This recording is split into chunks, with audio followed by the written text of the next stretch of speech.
view of the world distribution centre for Guinness from here. Yeah, in Liverpool, and you look at what happens now. Well, not only did this go, Tony, as you know, Tate and Lars went, Meccano went, Dunlop's went, United Biscuits. In the 80s, basically, we got battered, didn't we? Well, here we are at the Flying Pickets music venue, and we're looking at a mural of James Larkin, very famous Liverpool person, very famous in the Dublin lockout strike. Liverpool is a union city. If you only look at my own upbringing, I started by going away to sea. You were on the docks. The whole of Liverpool and the docks were unionised. So before you even moved, you understood the movement, you understood politics, you understood the trade union movement.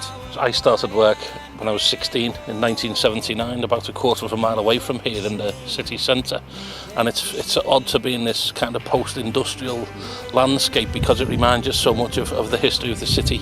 It's interesting to talk about history and the individuals, famous people from yesterday. Jack Jones in our case, James Larkin Jones.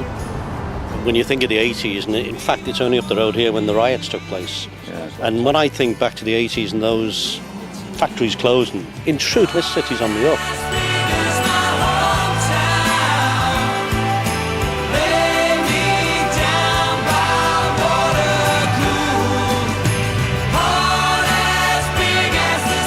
Slightly odd that we've got 4 blokes standing here today in front of murals of 2 of the women that have contributed enormously to the culture of the city and improving the lives of ordinary working people. And there's lots of yet to be written history about the part that women have played in the creation of the labour movements. Well, Julie Hayward, of course, who won the famous equal pay case as well, that we shouldn't forget. And there's lots of other women from the city who've equally made a mark.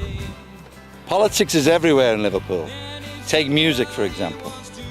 You know, Story of the Blues was inspired directly by Boys in the Black stuff, because Alan Bleasdale had shown me that you can write about politics without being soapboxy. So we did, Story of the Blues, and the LP that came with it was called Word to the Wise Guy. And that was about being in Liverpool in the 80s and what it was like, you know. And I think it did some good, you know, or some value, because, I mean, at least it alerted people to it. And, it made people realise they weren't on their own. Football is the third great passion in the city of Liverpool, but there's politics right at the heart of that as well. Liverpool has had a political tradition going back for centuries, so I think really the Spirit of Shankly is a manifestation of that. It's grown out of that tradition. We're not happy the way the club's getting run, so we want to do something about it.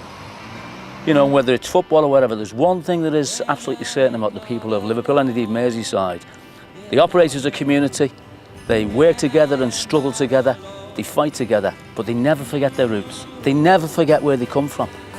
I think it's the TUC almost has a duty to be here, because this is the place with the highest density of membership of unions in the country. Merseyside's got more union members per capita than anywhere else in the country. And so, 1906 was a great year. I remember that conference well, but I'm really looking forward to this one, The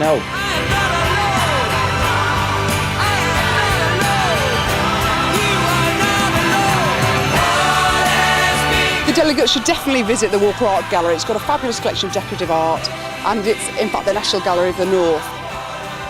My favourite place in Liverpool is Sefton Park. And if you really want to see Liverpool, then come up here to the top of the Anglican Cathedral. You can see for miles. Liverpool, great city, fascinating history, brilliant culture, lots to see, lots to enjoy.